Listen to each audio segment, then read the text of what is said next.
আসসালামু আলাইকুম। দেশি ডিমওয়ালা মুরগি বাটা মশলা দিয়ে রান্না করব। এখন চুলায় অলরেডি দিয়ে দিছি কিছু মশলা, এই যে মরিচও বেটে দিছি, লাল মরিচটা, এই যে সব বাটা মশলা, পাটায় বাটা, শিলপাটায় সব কিছু, পেঁয়াজও বেটে দিছি, এই যে মরিচ, আর এই যে গরম মশলাটা রাখছি এটাও বেটে দিব। তো যাই হোক, সব কিছু বেটে রান্না করবো দেশি মুরগিটা কালকে আসছে, তো আজকে রান্না করে দিতেছি আলহামদুলিল্লাহ।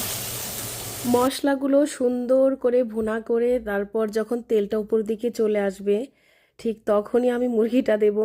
তো এই যে দেখুন অলরেডি আমি দিয়ে ফেলছি। আর এই যে যে এখন যে মানে রান্নার যে পরিস্থিতিটা দেখতে পাচ্ছেন, যে পর্যায়ে আছে, এইভাবে আমার খুবই ভালো লাগে গরম ভাতের সাথে খেতে, এত মজা লাগে বলার মতো না। তবে আফসোস আমার হাজব্যান্ডের কারণে এইভাবে আর খাওয়া হলো না। মানে আর 10 মিনিট হইলেই খাওয়া যেত, কিন্তু আমার হাজব্যান্ড আর বাচ্চারা আলু না দিলে হয় না, তাই আলু দিয়ে আবার ঝোলমোল দিয়ে ঢেকে দিলাম। এটারও একটা স্বাদ আছে ভিন্ন, বাট ওই যে ভুনা ভুনা যেটা, ওইটা আমার বেশি প্রিয়। তো দেখুন রান্না শেষ। তো যাই হোক, দেশ থেকে ভালোবাসা আসছে, ভালোবাসার সহকারে রান্না করলাম। রান্নাটা কিন্তু বেশ হয়েছে, আমাদের সবারই খুবই খুবই ভালো লেগেছে। আমার হাজব্যান্ড দেশি মুরগি খায় না, তাও খেয়েছে। আসলে দেশি খাবারের মজাই আলাদা।